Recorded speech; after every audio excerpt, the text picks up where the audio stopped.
ആവേശത്തോടെ അയാൾ ജലത്തിലേക്ക് കാലെടുത്തു വെച്ചു. നാളെ തൻ്റെ വിവാഹമാണ്. താൻ പെണ്ണിനെ കണ്ടിട്ടില്ല. ഏവരും പറഞ്ഞതനുസരിച്ച് തൻ്റെ ഭാവി വധു സുന്ദരിയാണെന്ന് തോന്നുന്നു. കുളി കഴിഞ്ഞ് അയാൾ വേഗം തന്നെ തൻ്റെ മുറിയിലെത്തി. ഏട്ടത്തിയമ്മ വിളമ്പിക്കൊടുത്ത ഭക്ഷണം അയാൾ ആർത്തിയോടെ കഴിച്ചു. "ശങ്കര, നീ നിൻ്റെ പെണ്ണിൻ്റെ പുടവയും താലിമാലയും കണ്ടുവോ?" ഏട്ടത്തിയമ്മയാണ്. അയാൾ ഇല്ലെന്ന് തലകൊണ്ട് ആംഗ്യം കാട്ടി. ഏട്ടത്തിയമ്മയുടെ കയ്യിലെ പുടവയും താലിമാലയും അയാൾ കണ്ണോടിച്ചു. ചുവന്ന നിറത്തിൽ കസവ് നെയ്തെടുത്ത പുടവ. ചന്ദന നിറത്തിൽ ചുവപ്പ് കസവുകൾ പൊട്ടുവിച്ചിരിക്കുന്നു. താലിമാല എത്രയുണ്ടെന്ന് ശങ്കരന് അറിയില്ല. എങ്കിലും നല്ല ഒത്ത വണ്ണത്തിലും നീളത്തിലും ശങ്കരന് തൃപ്തിയായി. അയാൾ അത് തിരിച്ചു മറിച്ചു നോക്കി. ഓം എന്നെഴുതിയ ആലിലയിൽ തീർത്ത താലി വളരെ ഭംഗിയായിരിക്കുന്നു.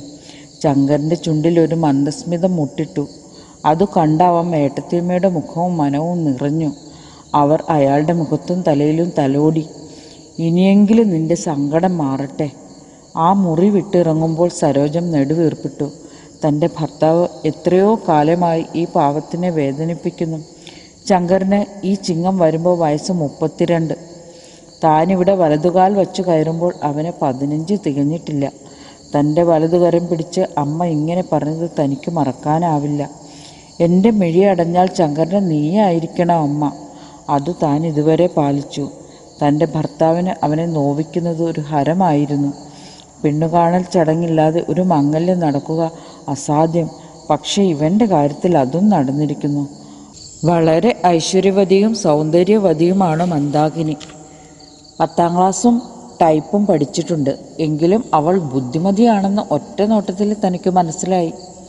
തൻ്റെ വിവാഹം കഴിഞ്ഞ സമയത്ത് അമ്മ ഓടി നടന്ന് ജോലികളെടുത്ത് നടക്കുന്ന പ്രായം, ഉരുക്കിൻ്റെ ശരീരം, 5-6 ഏക്കർ കൃഷിസ്ഥലത്ത് ജോലി ചെയ്യുന്നവർക്ക് വെച്ചു വിളമ്പുന്ന ശീലം, പണിക്കാർക്ക് വയറു നിറയെ കഴിക്കാൻ കൊടുത്ത് അവർ വിശപ്പാറ്റി വിശ്രമിക്കുന്നത് കണ്ടേ അമ്മ ഭക്ഷണം കഴിക്കാറുണ്ടായിരുന്നുള്ളൂ. താനും അത് ശീലമാക്കണമെന്ന് അമ്മയ്ക്ക് നിർബന്ധമായിരുന്നു. 3 വർഷം തികയും മുമ്പേ ഒരു വീഴ്ചയിൽ മസ്തിഷ്ക മരണം സംഭവിച്ച് അമ്മ ഇഹലോകവാസം വെടിഞ്ഞു. അതിനുശേഷമാണ് അച്ഛൻ്റെ മരണം.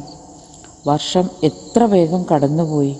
തൻ്റെ നിർബന്ധം കൊണ്ട് മാത്രമാണ് ശങ്കരന് വിവാഹം തീരുമാനിച്ചത്.